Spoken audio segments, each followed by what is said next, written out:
Ok, bienvenue à tous dans ce nouvel épisode du Kiritu Podcast. Aujourd'hui, du coup, on se retrouve pour un surcoté, sous-coté épisode 4 ou Deux, 5. n'en déplaise à Théo Brianti. Surcoté ou sous-coté, bravo One. Exactement. Euh, Surcoté. est-ce que tu lances un premier surcoté, sous-coté? Je vais lancer le premier surcoté, sous-coté, avec surcoté ou sous-coté les 10 000 pas. Voilà. Ah, bâtard. Voilà. Bah, surcoté en vrai. D'accord. Pour quelle Surcoté. raison? Hein? Pour quelle raison? Ben, parce que. Surcoté, parce qu'en fait, on en entend beaucoup, beaucoup parler et que, en fait, on perd un peu l'essence de ce que ça traduit, surtout. En fait, 10 000 pas, c'est surtout. Augmenter sa dépense calorique. Ouais, voilà, c'est un indice. C'est juste que c'est hyper facile à traquer parce que hyper facile à mettre en C'est place parce chiffrable. que, ouais, voilà, c'est chiffrable. Déjà, tout le monde, il suffit de mettre des chaussures et d'aller marcher, tout le monde est capable, tu vois, il y a pas besoin d'acheter quoi que ce soit. Et c'est hyper facile à traquer parce que ben, c'est un chiffre, c'est une valeur absolue, tu vois. Ouais. Mais en fait, on en perd un peu ce que ça traduit, qui est juste, tu sais, être un humain normal, c'est bouger un petit peu dans la journée et c'est pas passer Ouais, 18 heures assis, tu vois. et puis je trouve qu'il y en a trop qui ont tendance à se dire ok, il y a que les 10 000 pas en fait pour avoir de l'activité physique dans la journée. Ouais, Alors tu peux très bien aller te faire un petit footing rapide, même si ce sera un petit peu plus traumatisant. Bah forcément, tu feras un petit peu moins de temps. Tu peux faire du vélo, tu peux faire enfin, tu peux faire tout une toute autre. Il fallait faire un foot, ce sera la même chose. Je veux dire, oui, forcément, ce sera pas aussi peu traumatisant que de la marche, mais je veux dire, si tu en es au point où courir un petit peu dans ta journée, ça devient traumatisant, c'est que tu as un problème autre que ouais. juste la marche, quoi. En fait, quand tu fais un autre sport et que tu cherches vraiment à performer dans un sport, enfin, c'est hyper facile parce que tu as quasiment zéro stress, tu vois, tu as beaucoup de bénéfices et très peu d'inconvénients. Mais après, les 10 000 pas pour quelqu'un de, entre guillemets, lambda, qui veut juste se remettre à faire du sport, en fait, il peut faire complètement autre chose. C'est juste qu'on va dire que 10 000 pas, ça représente quoi, selon comment tu marches, 1 à 2 heures d'activité. Et voilà, en fait, tu peux très bien te dire, je vais faire autre chose. Mais enfin, pour moi, c'est Et, juste, le message, c'est juste bouger un peu plus, quoi. voilà, et puis il faut se dire que 10 000 pas, normalement, c'est vraiment une valeur minimale de base à atteindre pour être, on va dire, sortir de la sédentarité de base. Et mais je veux dire, tout le monde n'a pas forcément 1 à 2 heures à disposition pour aller marcher en plus. Donc je veux dire, si tu as la possibilité d'avoir le même rendement en faisant quelque chose d'un peu plus physique et au final avoir autant d'activités, autant de bouger autant, mais juste en moins de temps. Genre si tu peux faire 15-30 minutes d'effort au lieu d'en faire 1 à 2 heures pour au final avoir le même rendement calorique, autant il Ouais, faut après, choisir. là, pour le coup, c'est si tu regardes juste l'aspect Oui, calories, tu vois. Mais l'avantage aussi, c'est juste de bouger, tu vois. oui, mais je veux dire, dans tous les cas, dans tous les cas, que tu te fasses une séance de fractionné ou que tu te fasses une séance ou que tu fasses tes pas, bon, forcément, le fractionné, tu vas pas le faire tous les jours, c'est pour donner un Mm. exemple. Mais je veux dire, ça dépend du temps que tu as à faire, tu vois. Je veux Ouais, dire, bien sûr, dans bien tous sûr. les cas, tu bougeras, dans tous les cas, tu auras les avantages. C'est juste que tu auras cet inconvénient-là bah, ce sera un petit peu plus traumatisant Mm. et il faudra réfléchir à comment le placer dans la semaine pour que ça soit pas, il n'y ait pas d'impact ou très peu d'impact négatif. Du coup, surcoté pour toi aussi. Mm. Voilà, c'est pour ça que je fais pas midi le pas. Non, ça c'est parce que je suis une merde, ça. Après, la shred, c'est un lifestyle, bro. Exactement. Bro, vous êtes tous des merdes. Fais pas tes 40 000 pas day, t'es trop une merde. Ok, est-ce j'enchaîne avec un autre? Vas-y, vas-y. Cette semaine, du coup, il y a un post qui est sorti sur le compte Instagram de Kiritsu. Le mock meat. Voilà. Est-ce que c'est surcoté ou surcoté les mock meat? Est-ce que déjà c'est quoi un mock meat pour ceux qui. Alors, mock meat, c'est en gros une compétition factice. C'est juste reproduire les conditions de compétition, donc avoir un SBD avec. Ça dépend déjà si tu fais les essais comme en compétition ou pas. Le but, en gros, c'est juste de se rapprocher au maximum des conditions de compétition, d'avoir vraiment squat RPE 10. Enfin, vous voyez ce que je veux dire, quoi. C'est squat max, bench max, deadlift max, et d'avoir les trois dans la même séance, etc., etc. Mais en gros, voilà, c'est juste une compétition factice qu'on fait à la salle ou que ce soit à Basic Fit, que ce soit sur du calibré, peu importe. C'est juste de se mettre en fait dans ces conditions-là.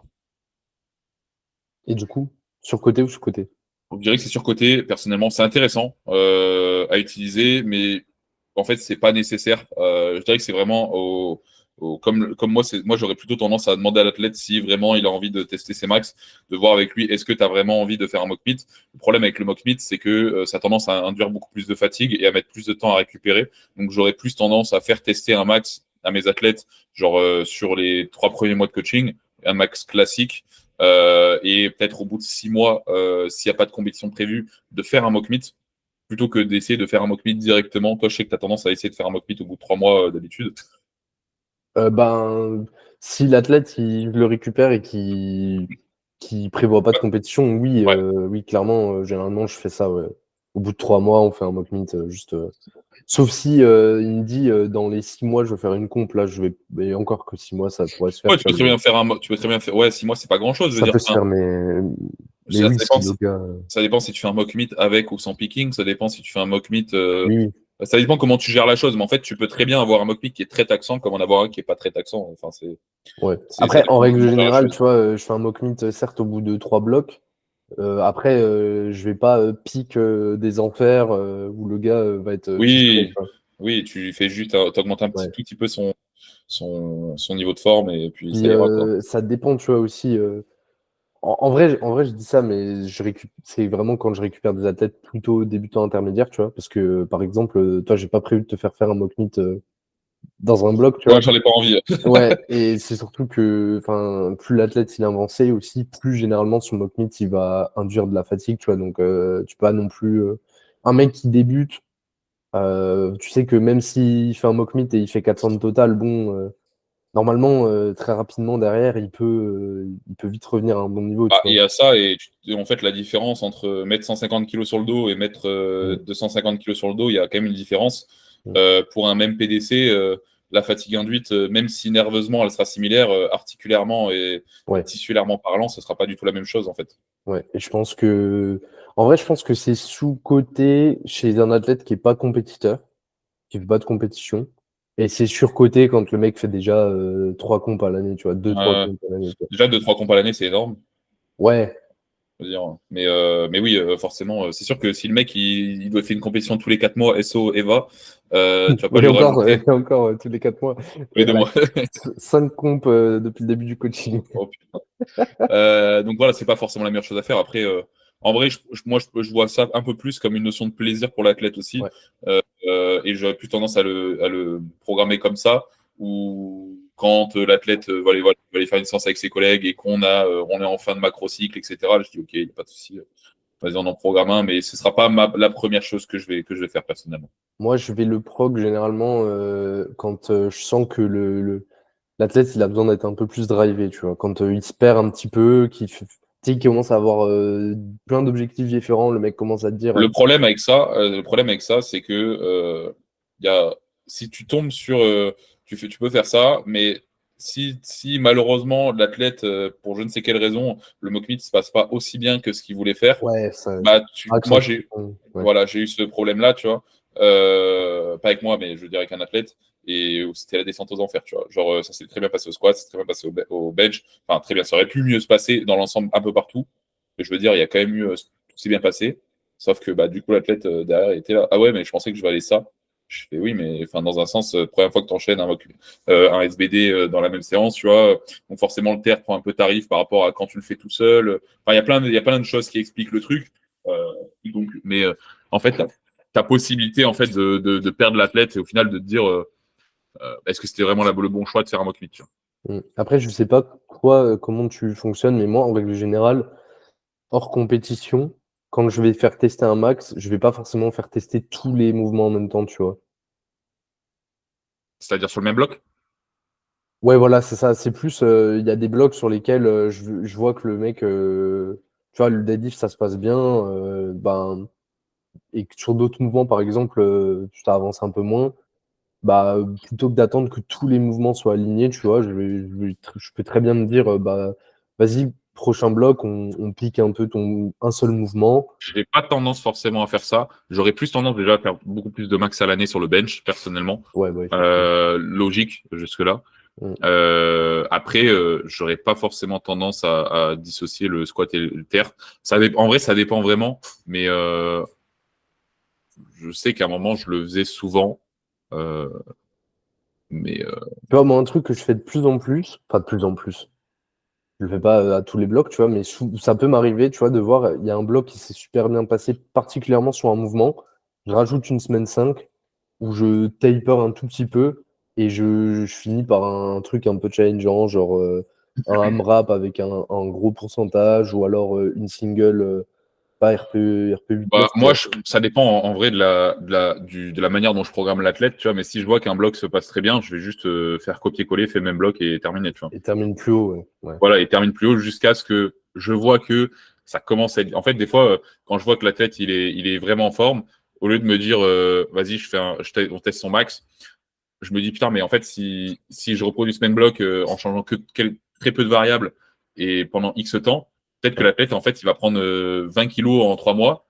Bon, c'est rare, mais tu vois ce que je veux dire. Alors que si je vais faire un test de max, peut-être que sur le moment, il va prendre X, mais au final, ça va lui induire plus de fatigue et derrière, bah, on va peut-être perdre ce momentum-là. Donc, je Ouais, je préfère, suis en d'accord. fait, exploiter le momentum pendant 3, 4, 5 blocs des fois. Et bah, en fait, limite qu'on fasse un copier-coller, copier-coller, copier-coller. Bien sûr, il y a d'autres. Il y a quelques changements, mais je veux dire, à garder la même structure et que derrière l'athlète en fait progresse pendant 4-5 mois et même en termes de mentalement en fait l'athlète tout se passe bien, on lui fait faire un max, c'est bien, il progresse, mais derrière parce que On repart de zéro un peu. il repart de zéro, il va se ressentir mal, on va devoir remonter, au bout de 2 mois il rechoppe un truc, sauf que pendant ces 2 mois-là il aura l'impression de ne pas avoir progressé alors que bah, il aura progressé quand même, c'est juste qu'il le verra pas. Enfin, il y a tout cet aspect Ouais. psychologique aussi que j'essaie de prendre en compte. Donc, Mais moi, en fait, c'est le seul truc, c'est que moi, le copier-coller de bloc, j'adore, hein. Je fais ça. Enfin, si l'athlète me demande pas de changer quoi que ce soit, c'est ce que je vais avoir tendance à faire. Le seul truc avec ça, c'est que par moment, tu peux juste faire le bloc de trop, tu vois, des fois. Et des bah, fois, tu le je me ressens quand dis, même. S'il y a une bonne discussion avec ton athlète, ouais, c'est on va dire, moi, je sais très bien que l'athlète, il va me dire, oh, ça commence à être dur, ou même tu le vois sur les vidéos, comment dire, que à chaque fois qu'il a ces moments où c'est lourd, il va être vraiment challengé, tu vois, de ouf. Je me dis, bah ok, bah là, je vais juste mettre un deload et après on repart sur quelque chose de ouais. similaire. En fait, Enfin, j'ai juste peur de me dire, genre, bah, un moment, tu vois, le momentum, c'est bien, mais du coup, si tu l'exploites jamais, tu vois, ne serait-ce que, pas forcément. Après, ça dévie un peu du sujet, parce que le mock meet, c'est généralement une single vraiment RPE 9,5-10, tu vois. Mais je me dis, des fois, genre, exploiter un peu le momentum avec juste une single, je sais pas, RPE 8-9, et voir ce que ça peut donner. Je sais pas, des fois, moi, j'aime bien, tu vois, je me moi, dis, ce que j'ai tendance à faire, tu vois, j'ai des athlètes, par exemple, chez les athlètes chez qui j'ai pas de top 7, ouais, où j'ai pas pas en mal net. de straight set, Mm. bah, en fait, je vais vraiment exploiter au maximum les formats que j'aurais mis pendant plusieurs mois. Et puis, je vais me dire, OK, bah, au lieu de deload, enfin, je vais faire un deload, on va essayer de relancer la chose. Si on voit que c'est un peu compliqué, je vais intégrer un top 7, un peu dans ce style, bah, 3 reps, 2 reps, 1 rep, on va dire, sur les prochains blocs.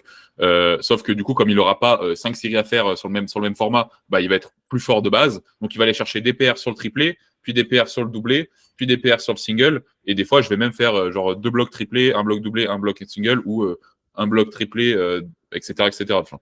Ouais, Moi, c'est pousser le top 7 à chaque fois. Ouais. voilà, c'est ce que j'ai fait avec Loïc, tu vois. Et bah, là, au final, tous les blocs, il prend 5-10 kilos sur son max. Trop chiant. Amen. Trop relou, trop relou. Trop relou. Et au studio, je parlais anglais et tout. Ok, bon bah moi perso, j'ai dit ce que j'avais à dire sur le mock meet. On Ok. enchaîne? Euh, bon, je reste sur la même longueur d'onde que Dimi pas, le cardio en force athlétique. Ah, tu m'as pas dit ça avant. Mais si, je te l'ai dit. Sous-côté de zinzin. On en a déjà parlé en plus à la fin d'un podcast. Ça s'appelle de la force athlétique. Ouais, Non, franchement non. sous-côté de zinzin. Bon, après, ça Toi dépend sous-côté ou de. pas? Oui, enfin, je dirais côté à sa juste valeur, en fait. C'est juste que par rapport à ce que les gens pensent de la force, où c'est vraiment un truc de gros lard, Ouais. intégrer du cardio, même un petit peu. C'est vrai qu'en ce moment, c'est en train de C'est, limite c'est- devenir surcoté là. On voilà, en c'est parle ça. tellement que c'est Je l'inverse. veux dire, intégrer une à deux modalités de cardio dans la semaine, même si c'est 10 minutes, ça fait déjà, il y a beaucoup de. En fait, c'est comme tout. Quand on commence quelque chose, on aura beaucoup de gains très rapidement. Et donc, si genre en 10 à minutes par semaine, allez, j'exagère, 30 minutes par semaine, 1 heure par semaine, tu arrives à avoir des gains qui derrière te permettent d'être plus meilleur en fait overall sur tout, Ouais. et que ça ne demande pas d'investissement hormis ça, je veux dire, on te demande pas de faire une prépa triathlon, tu vois, genre juste tu fais 10-15 minutes d'assaut bike un jour, 10-15 minutes de cardio, allez, 30 minutes de cardio zone 2 un jour. Enfin, je veux dire, ça va pas te tuer. Et derrière, tu vas voir que sur tes séries, tu seras moins essoufflé. Quand tu montes un escalier, tu seras moins essoufflé. Quand tu filmes une villa, tu respires pas comme un porc. Connard. Non, mais overall, je trouve ça quand même assez intéressant. Ouais. Faut Pour juste la pas récup, partir juste la récup à active. l'intérieur Ouais. de la séance et entre les séances, en fait. Voilà, c'est ça. Après, c'est pas une obligation, mais encore une fois, comme on en a parlé avec les 10 000 pas, cardio, ça reste pas juste faire du vélo ou faire de la marche en salle. Vous pouvez très bien aller faire un foot dehors, ça reste du cardio, quoi. Enfin, Ouais, je suis d'accord. Ça permet d'enchaîner sur côté, sous-côté, faire un autre sport que l'AFA.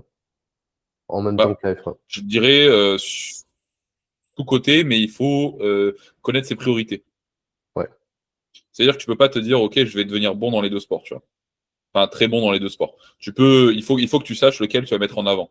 Et En tout cas, lequel pas va être. dans un second temps, quoi. Tu peux Voilà. longtemps progresser beaucoup dans les deux, mais il y a un moment où ça va Ça commencer à dépend, coincer. comment tu récupères le truc. C'est sûr que si tu te dis, OK, vas-y, je me mets à la lutte gréco-romaine et je vais faire 4 entraînements semaine, Ouais. là, il va y avoir un impact sur la FA, surtout que les sports de combat, particulièrement, tu peux prendre vite tarif et donc ça peut vite impacter même en termes de composition corporelle. Je veux dire, tu peux très très vite perdre beaucoup de poids et avoir des leviers moins intéressants. Mais il faut vraiment savoir quelles sont tes priorités en fait. Est-ce que tu veux mettre la FA et à côté avoir 1 à 2 séances dans la semaine, on va dire un peu plaisir d'un autre sport. Et sûr, si tu te dis, OK, ces 2 sports-là, je vais les pousser au max et je vais mettre toute l'intention possible dedans, au final, tu vas te retrouver à stagner dans les 2 sports ou avoir un sport qui va vraiment prendre tarif et généralement, ce sera la FA.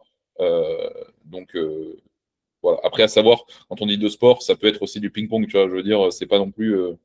Tu peux avoir des sports qui sont moins taxants que d'autres, quoi. Ouais. Moi, je pense que ça peut être intéressant, juste histoire de couper, voir autre chose, tu vois, pas s'enfermer dans l'AFA. Comme ça, si à un moment l'AFA ça se passe moins bien, bah, t'as toujours moyen de progresser ailleurs. Après, Ouais, mais si là, tu peux le retrouver, c'est pas forcément du sport. Je veux dire, oui, c'est tu peux pas le forcément retrouver. du sport. Si Ouais, ton kiff, c'est de faire de la musique, t'as ouais. autre chose. En fait, c'est juste pas forcément avoir une activité physique différente, mais juste avoir un centre d'intérêt différent, tu vois. Mais bon, ça, on en parle tout le temps. Ça peut aussi être intéressant d'un point de vue juste développement de la motricité, tu vois, tu vois d'autres choses, tu développes d'autres qualités. Ça peut être intéressant pour ça aussi. Ouais, enfin, juste plaisir aussi, tu vois. Ouais, Genre, ouais, voilà.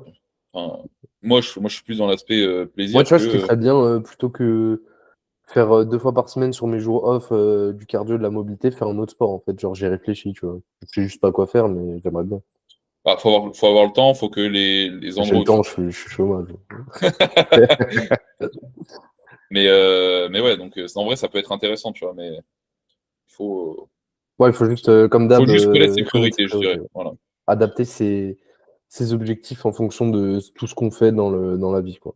Voilà, c'est pas parce que il y en a trop qui essaient de faire qui se disent ouais, si je passe en dessous de 5 séances par semaine, je vais arrêter de progresser ou même en dessous de 4, je vais arrêter de progresser. Je veux dire, chez les athlètes, ils ont 3 séances dans la semaine, ils progressent extrêmement bien, tu vois. C'est juste forcément ce sera des séances où tu vas à l'essentiel et à côté ça te laisse plus de temps pour faire autre chose. Mais je veux dire, tu as des athlètes, c'est tout ou rien, tu vois, c'est Ouais. où je fais 4 5 séances dans la semaine et c'est tout, ou si je fais moins, ça sert à rien d'y aller. Franchement, si je devais avoir un avis absolument pas nuancé, là, je préférerais faire 3 séances. Je pense qu'avec 3 séances, tu peux plus progresser qu'avec 5. Non, mais largement. Je veux dire, on l'a déjà dit, mais genre, nous, des Ouais, fois, on nous demande 5 séances, on sait même pas quoi mettre dans la 5e séance, tu vois. ouais, Genre, quand tu as tout calé sur tes jours, euh, et des fois, tu sais, tu as la séance, tu as la 5e séance, elle est là, en plus, elle est calée entre tes 4 jours au milieu, et genre, elle est là, elle sert à rien, limite, elle induit plus de fatigue que nécessaire, tu vois. à la limite, 5 séances, faudrait voir sur 14 jours, en fait.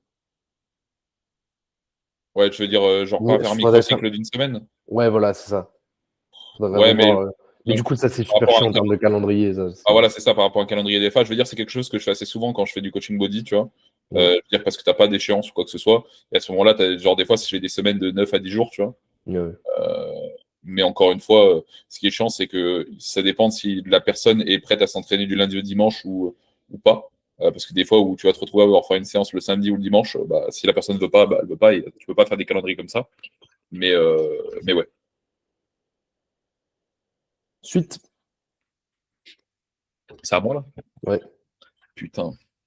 Alors, la mobilité de cheville, sur-côté ou sous-côté? Enfin, travailler sa mobilité de cheville, surtout.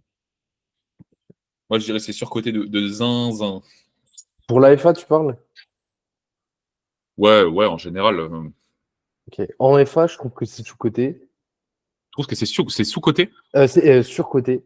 Et en dehors, ça peut être sous-côté. Mais Qu'est-ce que tu appelles en dehors? en gros, là, je regardais, là, depuis quelques temps, je m'intéresse un peu tu sais, aux réflexes archaïques, des trucs comme ça, tu vois. Hmm. Et genre, en gros, de ce que j'en comprends, il y a des liens qui sont faits sur la santé globale des hommes et ta capacité à te maintenir en triple flexion, tu vois. Hmm. C'est la position de bébé, la accroupi, tu vois. Et en gros, il y a apparemment vraiment genre, si t'es incapable de te mettre en position de triple flexion comme ça, c'est que globalement, t'es pas en bonne santé, tu vois. Ouais, mais encore une fois, ça, on revient à la question de est-ce que c'est une triple flexion? Tu peux te mettre dans une triple flexion, tout le monde peut le faire, mais ça dépend de la stance que tu vas adapter, quoi. Ouais, mais en gros, tu vois, il y aurait des liens. Après, honnêtement, genre, j'ai pas du tout le background pour en parler, genre, mais ouais, apparemment, il peut y avoir des liens, tu vois, et dans ce cas-là, ça peut être intéressant, tu vois. Et après, c'est vrai que en plus, enfin, ça paraît logique, tu vois, globalement, si t'es pas capable de te mettre accroupi, c'est bizarre quand même, tu vois. Bah ouais. Après, sinon, en FA, non. Après, enfin, vraiment, comme je dis souvent, si t'es pas capable de faire un squat à l'ADEPS, honnêtement. Bah, en fait, En généralement, fait, t'es pas un humain, non, en fait, t'es pas un humain, tu vois. Genre. non, mais en fait, généralement, c'est. En plus, il y a énormément de coachs qui disent ouais, travaille ta mobilité de cheville, etc. Alors qu'au final, bah, juste en fait, adapte les premiers points, je dirais dans l'ordre, c'est si tu as l'impression que tu n'as pas un bon squat parce que tu manques de mobilité de cheville, commence Dressing. par voir si tu n'as pas, si t'as pas des problèmes au niveau de ton plancher pelvien, c'est-à-dire si tu n'es pas trop en rétroversion ou trop en antéversion. Généralement, c'est juste que les mecs cambrent trop, Mm. donc trop en antéversion. Deuxièmement, est-ce que, est-ce que la stance que tu as est bonne? C'est-à-dire, est-ce que bah, tu pourrais pas un peu écarter ou un peu resserrer la stance que tu as pour voir qu'est-ce que ça donne? Et troisième point, est-ce que tu manques pas justement de mobilité de hanche, tu vois? Et Ouais, encore, moi, je pense que plus souvent, les gens ont des hanches très raides plus que l'inverse, tu vois. euh, et du coup, ben, déjà, c'est ces trois points-là. Mais déjà, généralement, avec le premier point, Ouais. tu fais avoir un très bon squat à 99% de la population, tu vois. Mais de toute façon, moi, à chaque fois, ce que je dis, c'est les gens qui sont trop en antéversion, tu sais, je leur fais faire le test de mets-toi en full extension et essaie de relever ton genou. Tu verras que tu vas être super limité. Et maintenant, place-toi un peu plus en neutre, voire un peu en rétroversion. Tu verras que ton genou, tu peux le remonter jusqu'à ta figure. Il n'y Ouais, a pas de moi, problème. j'ai quelqu'un qui m'a dit, ouais, est-ce que ça serait intéressant que, enfin, il m'a dit, ouais, je vais acheter des chaussures d'haltéro et tout. Je lui dis, mais pourquoi? Il me dit, bah, parce que j'ai l'impression que je pars un petit peu vers l'avant sur mon squat. Ça va l'accentuer. Je lui dis, mais est-ce que, regarde ton squat, tu vois que ton genou, il part déjà 20 centimètres devant. Je veux dire, et qu'est-ce que ça va t'apporter? Je veux dire, déjà, tu as des problèmes où ton bassin part un petit peu en rétroversion et tu es vachement stack sur toi-même, vachement recroquevillé sur toi-même. Je veux dire, là, ça va juste accentuer le problème de mobilité de hanche que tu as, enfin, en tout cas, de placement de hanche. Et tu vas te retrouver à être 10 centimètres au-dessus et à toujours ne pas pouvoir descendre, tu vois. Ouais, Je veux dire, faut faire avant de dépenser 150 balles dans une paire de chaussures, dépense 150 balles dans un coaching Kiritsu, quoi, franchement. exactement. Exactement. Et Et en c'est plus, même pas 150 balles. mais c'est surtout qu'en plus, enfin, moi, c'est toujours c'est toujours le truc que je dis. C'est souvent le seul argument que je donne, c'est juste surélever ton talon, c'est surélever tes hanches, donc tu dois descendre encore plus. Donc voilà. Donc vraiment, il y a très peu de gens qui ont besoin de chaussures d'haltéro Ouais, et encore moins de gens. Je veux dire, oui, c'est sûr que il y a une différence entre travailler sa mobilité comme un zinzin et juste arriver à la salle, genre juste se débloquer rapidement, juste se dérédir, tu vois, enfin s'assouplir un petit peu au niveau des chevilles. Il y a une différence, tu vois, entre passer 25 minutes chez toi à travailler ta mobilité de cheville, j'en connais, hein, et ils ont une mobilité de cheville de zinzin et au final, ils se rendent compte que c'est même pas le problème en fait.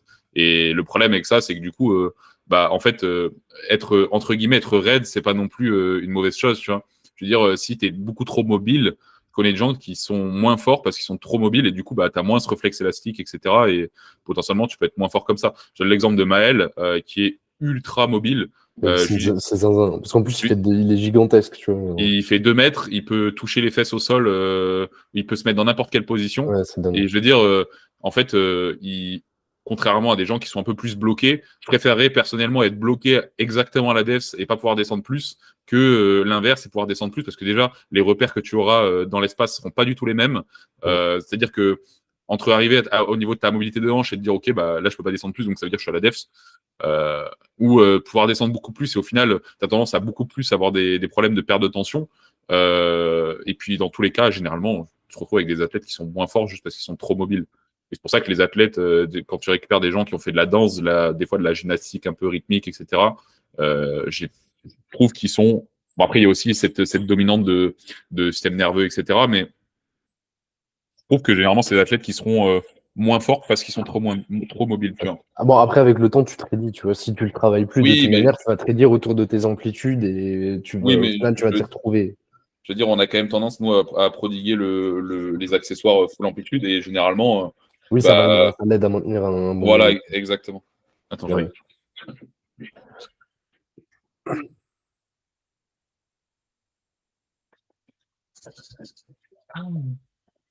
Voilà. Ah, Donc, surcoté. surcoté, ok. Surcoté, sous-coté, les assistances d'eau. Je dirais, Côté à sa juste valeur. je dirais le 2 fois volume poussé surcoté de ouf. Oui, Mais je dirais côté à sa juste valeur, tu vois, c'est genre je trouve pas que le truc de ouais gros dos gros bench, je suis pas d'accord.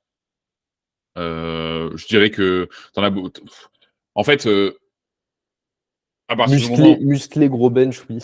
voilà, c'est ça. Enfin, il y a pas Ça de, participe. c'est pas gros dos gros bench. Oui, je veux dire, c'est sûr que si t'as pas de dorsaux, t'as pas de trapèze, bah tu vas pas être stable, tu vas être ultra, tu vas tanguer sur ton banc. Mais je veux dire, à partir du moment où t'es un tout petit peu balèze, bah tu auras suffisamment de muscles, tu vois. Le problème, c'est que tu auras beaucoup plus de soucis à avoir une bonne dépression scapulaire si tu n'as pas des bons dorsaux, ou en tout cas à la ressentir.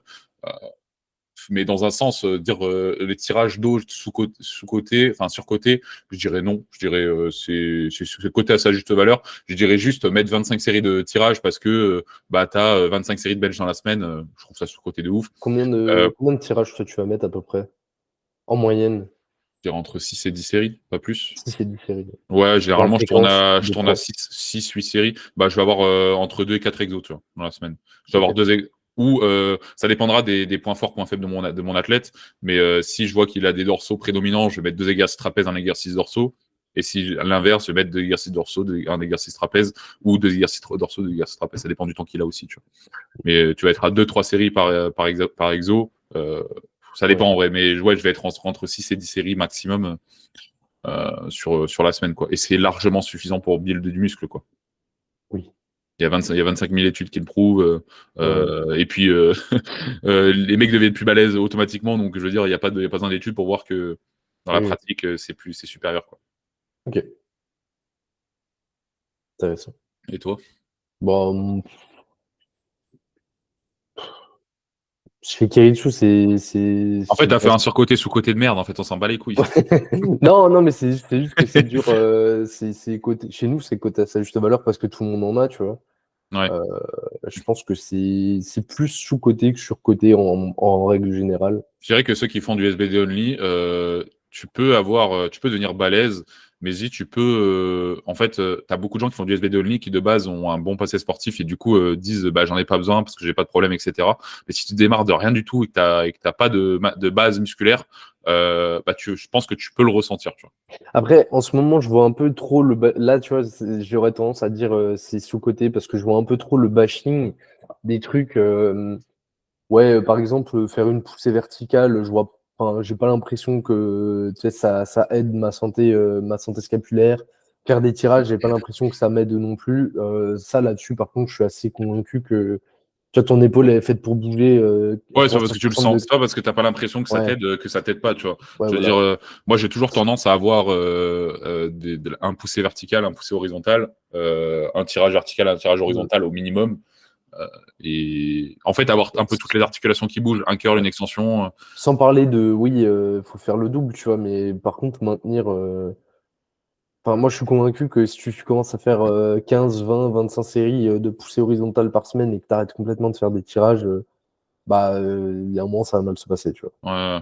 Après, ça peut aussi mal se passer en faisant des tirages, hein, c'est pas ça l'idée, mais c'est juste que. Tu peux très bien tout bien faire et à un moment, bah, Oui, t'as oui, un bien sûr. problème de récup et tu te pètes, tu vois. Enfin, je veux dire. Oui, oui, bien sûr. Mais je pense que c'est important, tu vois. Et puis, juste aussi l'aspect. Enfin, je trouve que les mouvements scapulaires, on en a beaucoup besoin au squat, Et puis enfin, même sur les trois mouvements, en fait. l'aspect adhésion, ça te permet de faire autre chose aussi, tu vois. Donc, Ouais, bon, ouais, même je si moi, je n'aime pas faire mes tirages. et ouais, juste être un homme, en fait, avoir un dos, quoi. Voilà. Ouais, si tu peux pas cacher ta gonzesse derrière toi, c'est qu'il y a un problème. Vas-y, à toi. Je dirais les séries longues, enfin, séries longues entre très grandes guillemets, au-dessus de 6 répétitions, au-dessus de 5-6 répétitions en FA Voilà. sur le mouvement SBD, est-ce que c'est surcoté ou sous-coté? On a déjà parlé du cardio. C'est pas du cardio, ça. C'est sous-côté de zinzin, ouais. Moi, je trouve que c'est sous-côté. La limite que tu vas avoir, c'est que vu que les mouvements de SBD, c'est des mouvements en poids libre, bah, tu peux, pour performer dessus, bah, t'es vite limité. Ça, c'est Ouais, sûr. mais justement, tu vois, je me dis, enfin, moi, la réflexion que j'ai, c'est que si tu arrives à te maintenir en place sur 8 Ouais, reps, justement. tu arriveras à te maintenir en place, en fait, parce que tu crées de la fatigue qui sera moins taxante, on va dire, que une fatigue, genre, tu mets 200 kilos sur ta barre ou t'en mets 150, tu vois. Ce qui fait que tu auras plus de facilité aussi derrière sur des séries courtes à te maintenir correctement en place, tu vois. Mm. Le plus applicable, ça restera le bracing. Entre réussir à maintenir un bon bracing sur 8 reps alors que tu arrives à la fin, tu es essoufflé, et maintenir un bon bracing sur 3 reps, Ouais. bah, Moi, ça c'est se faire souvent bien. c'est plus le bench, souvent, sur lequel je vois des gros bénéfices, tu vois, surtout. C'est que des fois, des gars, ils me disent, genre, ouais, non, mais en fait, j'aime pas les séries longues au bench parce que ben, je perds ma position progressivement, tu vois. Et du coup, Bah, relève tes fesses et repose-les et reprends ta position. je préfère faire des séries courtes parce que moi, je garde ma position, tu vois. Et ce que je leur dis, c'est que, en C'est un fait, problème. ouais, voilà, c'est qu'à un moment, si, certes, au début, ça peut être vachement limitant et tu peux te sentir pas à l'aise, mais justement, si tu arrives à développer ta capacité à maintenir ta position sur autant de reps, bah, tu seras automatiquement beaucoup plus à l'aise sur moins de reps, voire sur ton ARM parce que Ouais, tu auras une position plus stable, plus solide, tu vois. et puis je me dis, si tu as un max à 160 et que tu n'es pas capable de faire 3-4 séries de 8 à 110, c'est qu'il y a un problème, tu vois. S.O. Tom. C'est pour ça qu'il a des x8 dans sa prog. Mais ouais, je pense que. Et il y a aussi l'aspect, du coup, bah, faire ton volume en créant moins de fatigue, tu vois. Ouais. SO ma Bah, en prog. fait, c'est encore une fois. SO mon 3x8 au deadlift, tu vois. Genre, C'est encore une fois, en fait, c'est même pas, t'as une série de 8. j'ai Ouais, une. Ah, deux séries de 8. GG. Ouais, c'est bon. Let's go. En fait, c'est aussi le truc de intensité relative et intensité absolue. Donc, en gros, c'est ou avoir une grosse charge et du coup, bah, je fais une connerie, je te mets 3x3 à 200 kilos et bah, tu seras RPE 8, ou je te mets une x 8 à 160 kilos, tu vois, et tu seras au même RPE. Dans un sens, ton corps va le ressentir de la même manière, plus ou moins, mais à la fois, tu auras moins de problèmes articulaires derrière, enfin, moins de. Sur ta structure. Ouais. Voilà, tu vas moins de sortir, tu vois. Je donne l'exemple de Nathan, parce que du coup, c'est moi qui ai récupéré cette chose-là. Où, par exemple, après son top 7 sur le deadlift primaire, il avait tendance à pas pouvoir encaisser en fait ce qu'il faisait. Et c'est pour ça que bah, j'ai choisi, par exemple, de mettre euh, des séries longues en fait juste après. Ça lui permet d'accumuler quand même du volume d'entraînement avec une intensité entre guillemets relativement haute de par le nombre de répétitions, mais à la fois pas que qu'il puisse, peu importe l'état dans lequel il est, l'encaisser parce que il est dans une charge qu'il maîtrise, quoi. Ouais. En gros. Schématiquement, en gros, au lieu de faire je sais pas, une fois 3 à 2,25 et un 3x3 à 2,10, bah du coup, je vais faire une fois 3 à 2,20, 2,25, mais par contre, derrière, je vais faire, au lieu de faire un 3x3, je vais faire un 1x8, tu vois. Je vais faire quasi le même nombre de reps, Mais par Ouais. contre, j'aurais genre 160 kilos sur la barre. Donc, Après, c'est pas forcément. Genre, il y a énormément d'autres manières de faire la non, chose. mais enfin, Mais c'est pour imager, tu vois. Genre, voilà, moi, c'est la manière que j'ai choisi de faire. Mais ouais. après, j'aurais très bien pu faire autrement. Genre, lui mettre juste un top 7, ne pas rien mettre derrière et juste augmenter le volume d'entraînement qu'il a sur son jour secondaire. C'est possible Ouais. aussi. Enfin, c'est un million de choses possibles. Faut juste. Les deux auraient pu marcher. C'est juste que, bah, entre manger 7 séries sur un jour et en manger 4 sur un et 3 sur l'autre, le choix est vite fait, quoi. J'aurais skip. J'aurais skip. T'aurais fait comme moi. C'est une série, gros. Je veux bien, je veux bien, mais faut se faire foutre un moment. SO Romain. Des bisous. Bon, du coup, à toi. À moi? Tac, tac, tac. Allez. Surcoté, sous-côté, refaire son top 7. Sous-côté. Non, je rigole. Sur-côté. C'est inutile. Les gens qui refont leur top 7, c'est juste pour les caméras. Donc, à un moment. Ok. SO Anaïs, hein, qui a Elle a refait refait son 150? Non, c'est pour le, ça qu'elle le, a fail. non, le 2 fois 150, d'abord, elle l'a fail. Elle l'a refait. Et du coup, elle a fait une rep à 150 et elle a raté la deuxième. SO Ilyes. Bizarre, les deux sont d'SPC. Enfin, de. Ouais, c'est SPC maintenant. Ouais, c'est Plus spécial. SND. Ouais. Bizarre. Étonnant. Ouais, du coup, Ah, mais en fait, vous engagez juste plus de fatigue pour rien. Genre, tu l'as pas filmé, bah, tu l'as pas filmé, on s'en fout, quoi. Genre, à un moment. ah, généralement, c'est pas le problème qu'il ait pas filmé, c'est plus le problème qu'il ait filmé et raté, tu vois. Eh, j'en ai pas forcément qui refont leur top 7 déjà de base. Ouais, en vrai, Mais j'en ai pas énormément qui ratent leur top 7 déjà. je comprends bien. Voilà. Et généralement, ils le refont pas, ils rentrent chez eux. Ouais, ouais, c'est surtout ça. C'est fin de séance derrière. Voilà, c'est ça. Putain, bon, Nathan, j'ai pas fini la séance parce que j'ai raté mon top 7 au deadlift. Moi, je rentre chez moi. Ouais, non, en vrai, en règle générale, si tu rates ton top 7, j'aurais tendance à te dire, tu peux le refaire si vraiment, vraiment, t'as fait un gros miss-groove. Ouais, ou juste t'as fait de la merde ou que t'étais pas concentré ou j'en sais rien. Et À je la veux dire, limite, à la limite, ça voilà. Et, peut s'entendre, tu vois. Mais j'aurais tendance à dire, en fait, juste passe au back-off et ouais. assure-toi de faire des back-off qui sont irréprochables, tu vois. C'est peut-être C'est encore la meilleure solution, tu vois. c'est pas le top 7 qui va réellement être intéressant. À moins que tu aies qu'un seul top 7 dans la séance, ok. Je veux dire, c'est pas réellement le top 7 qui va être intéressant. Ce qui est intéressant, c'est les séries de travail derrière. C'est sur ça que tu vas pouvoir t'appliquer, accumuler ton volume d'entraînement, etc. Et Ouais, progresser. c'est les back-off qui vont driver sur toute ta progression. Le top 7, c'est plus un élément pour te situer, en fait. Voilà, c'est ça. C'est ça. Ouais. Exactement. Du coup, je dirais surcoté ou sous-coté. Encore une fois, n'en déplaise à Bravo One. euh, les hautes fréquences SBD.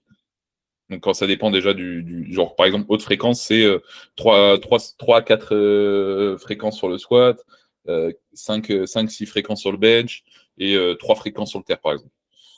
Ben, sur le bench, j'aurais plutôt tendance à dire surcoté. Ouais.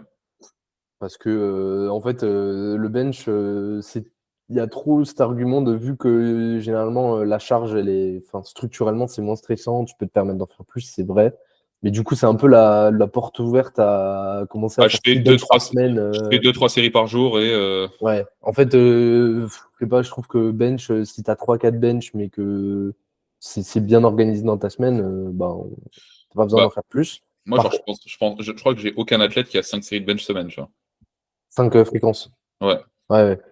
Bah déjà, Alors, pour avoir 5 fréquences de bench, faut trouver un athlète qui peut s'entraîner tout le temps 5 5 fois. séances. Parce que le average athlète qui te dit ouais, je vais m'entraîner 5 fois par semaine et à la fin du bloc, tu as 2 semaines sur lesquelles, ah désolé, en fait, j'ai eu un Ouais. empêchement, je vais plus faire que 4 séances, tu vois. Et c'est pour ça que je mets toujours une séance accessoire quand j'ai 5 Ouais, bench, quand j'ai 5 demandes. Parce que honnêtement, la plupart, ils en ont pas besoin, tu vois. ouais, je suis Et tu d'accord. te retrouves à avoir un athlète qui dit ouais, j'ai pas le temps, etc. Parce que le problème avec 5 séances aussi, c'est que si tu as une séance, tu as un empêchement, ça décale toute ta semaine. Alors que tu as 4 séances, je veux dire, tu peux trouver le moyen d'arranger, etc. Pour pouvoir le faire, mais je veux dire, tu as plus tendance quand tu as 5 séances à chier un peu dans la colle que autre chose.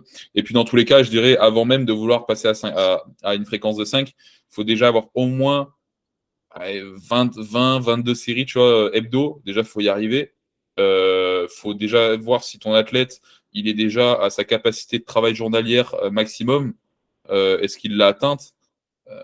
Est-ce que le problème, c'est réellement qu'il manque d'une fréquence ou est-ce que c'est un manque d'organisation dans la semaine? C'est sûr que s'il fait lundi, mardi, mercredi, jeudi et que derrière, de jeudi à lundi, il a Il fait rien, rien.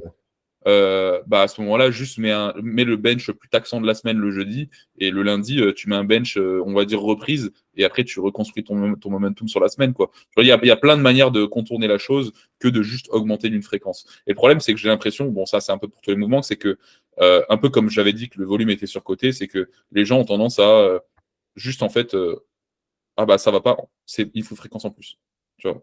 Genre ils comblent en fait, tu vois. Tu me vises là ou? Oui. Ouais, Nathan, je pense que ce serait intéressant de passer sur 3 squats semaine. Non. Non, mais je veux dire. Ouais, en fait, moi j'allais dire, enfin, peut-être au terre et au squat, selon les profils, moi je suis. Parce J'ai que je me suis. jamais programmé 3 terres semaine. Jamais pour l'instant. 3 terres semaine, t'as jamais fait? Bah, moi Jamais. j'ai déjà fait, ouais. Surtout avec des filles. Pas mes défis avec des max relativement faibles ou. Bah, Lena par exemple. Après, Lena, elle a un terre particulier, tu vois. Genre, elle a une amplitude de 10 cm, donc elle peut Voilà, vachement se mais permettre, tu vois. encore une fois, tu vois, je veux dire, tu prends l'exemple par exemple de Sean Noriega, tout le monde connaît, je pense. Il avait, je crois, 6 bench dans la semaine, tu vois. Bah, en même temps, Ouais, le mais boug, frère. voilà, il a 3 cm d'ampli, surtout en USAPL. Maintenant, ils sont pas limités par les mêmes règles que la FF Force. Donc, Ouais. bah là, en fait, t'as tellement pas d'amplitude que tu peux accumuler un volume de zinzin. Le mec, je te dis connerie, tu peux accumuler 40 séries hebdo. Je suis sûr que tu ressentiras pas forcément la charge, tu vois. Ouais.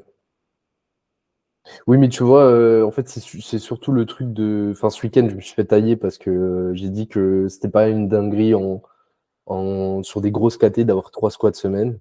Ça dépendait comment tu l'agençais. Tu t'es fait Puis, tacler par qui? yes. Tiens, Il tiens, m'a tiens. il m'a dit, ah, mais mec, il n'y a aucun 120, nanana. Juste après, story d'après, Stanley Stanley. Audin, troisième squat de ma semaine, papa, tu vois, les fins de ta gueule. Il fallait ta balle, yes, il fallait ta balle.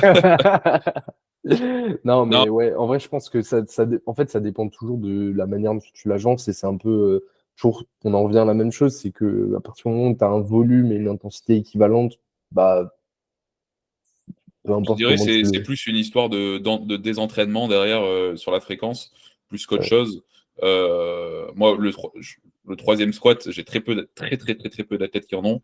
Et je veux dire, j'aurais tendance déjà à mettre un squat assez léger. ouais, en fait, c'est ça, c'est que dans tous les cas, tu te retrouves vite à faire un troisième squat. Dans tous les cas, tu te branles un peu, quoi. Je préfère induire plus de fatigue sur mon jour secondaire et que le mec soit un petit peu plus bousillé dans sa semaine, mais qu'il arrive sur son jour primaire frais, plutôt que d'intégrer un truc, un squat qui est là, mais à la fois qui est pas là, tu vois, genre il est là, il sert un peu à rien, mais à la fois il est là, juste pour se Tu dire, cales ok, une variation pour caler une voilà, variation, tu ok, vois. je fais du squat.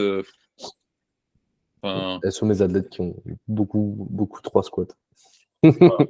Nathan est un charlatan. Venez chez moi. Non, mais ouais, après, il y a quand même cette histoire de, bah oui, si tu es une grosse KT, généralement, tu mets plus de charge, tu comptes ton poids de corps en plus, tu soulèves un poids de zinzin. Donc, oui, forcément, le stress induit sera beaucoup plus élevé. Les KT assez petites ou juste les femmes en général, bah, parce que les charges soulevées sont moindres, donc il y a moins de fatigue induite. Donc, oui, tu peux te retrouver à avoir plus de fois des fréquences de 3. Mais je veux dire, je vois beaucoup de mecs qui font 80, 90, 100 kilos avec 3 fréquences, alors que il y a, à mon sens, c'est pas forcément nécessaire. Tu vois. Comme d'hab, pour tout, faut être capable de le justifier, en fait.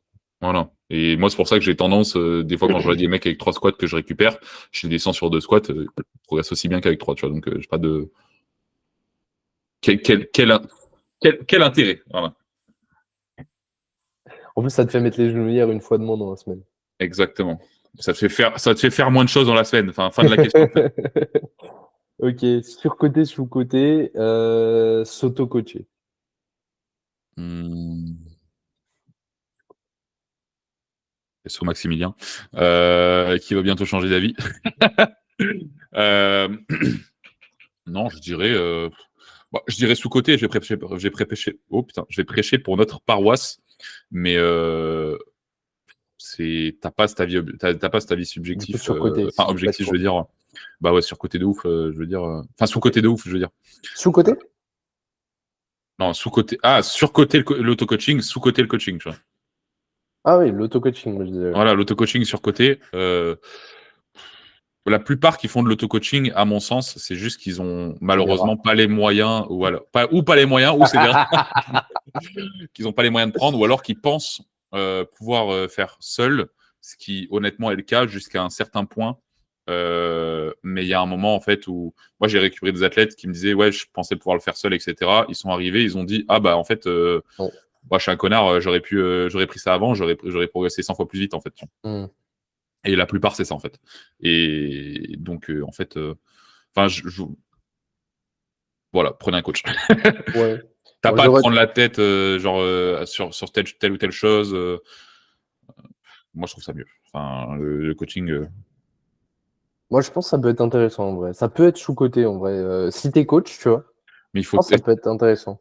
Si tu t'es coaches, tu vois. mature. Ouais, mais moi, enfin, en fait, quand t'es coach, je veux dire, quand t'as 5 athlètes, 5-10 athlètes, ok, mais quand on a 50 et que derrière, tu dois encore faire ta prog à toi et tu dois penser Ouais. encore à toi, etc. Moi, j'ai pas envie.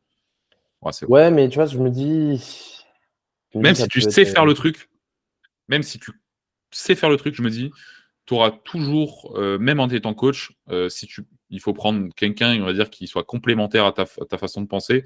Tu peux toujours apprendre des choses nouvelles et toujours en prenant un coach, en plus améliorer aussi le suivi pour tes clients, tu vois. Donc je me dis, Oui, oui, tu vois d'autres choses, ouais, c'est clair. voilà, enfin, je conseillerais toujours le coaching. C'est pas pour rien que 90% des athlètes au niveau sont Ouais. coachés.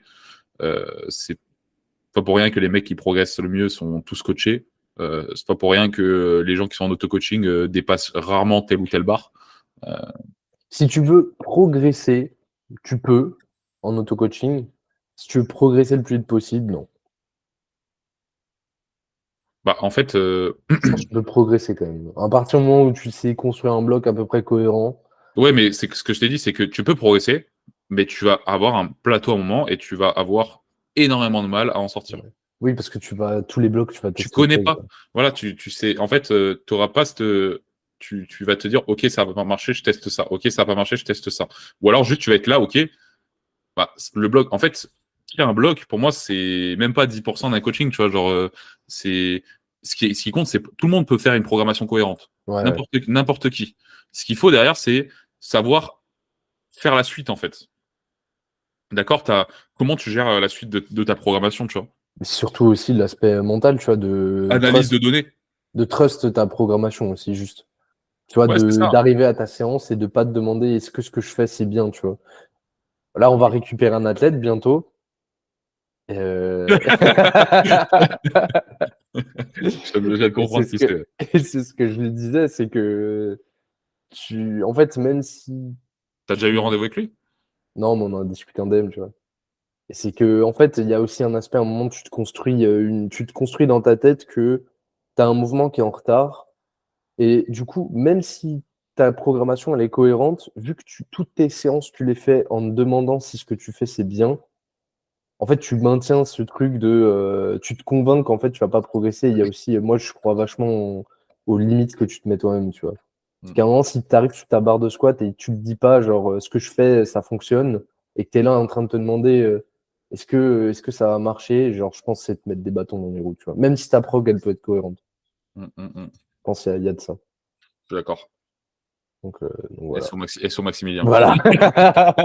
On lâche les blazes! Ouais. Est-ce Donc, que ok. Et t'en as après, encore, qu'est-ce toi? que j'ai d'intéressant? Un petit dernier. Un petit dernier. Les machines en bodybuilding. En FA, en Surcoté. accessoires, surcoté. Surcoté, mais surcoté de zinzin.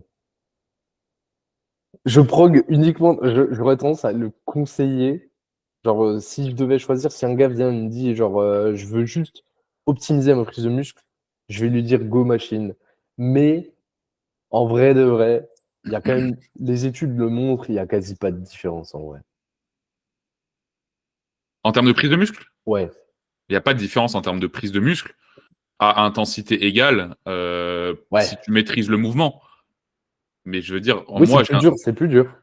ah bah oui, mais quel intérêt en fait de proguer du. Ça veut pas dire que je ne progue pas de poids libre, tu vois, bien au contraire.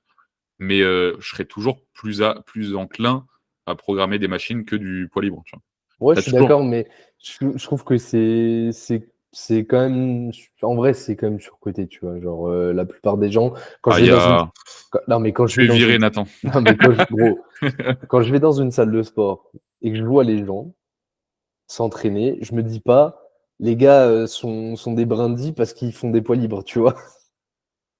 Je me dis pas, le gars, ça fait 2 ans qu'il a le même niveau parce que. Putain, je me rappelle, fut une époque, il y a une dizaine d'années, quand j'ai commencé à muscu, c'est si tu fais pas des poids libres, t'es une brindille. Mais après, il y a aussi ce biais du truc de c'est devenu la mode un peu aussi, tu vois. Je dirais pas que c'est surcoté ou sous-coté, je dirais que c'est coté à juste valeur, tu vois. Mais moi, personnellement, j'aurais plus tendance à prog des machines parce Oui, que, comment dire, mais après, t'es t'as coach. t'as moins cet aspect skills, Ouais. t'as moins cet aspect.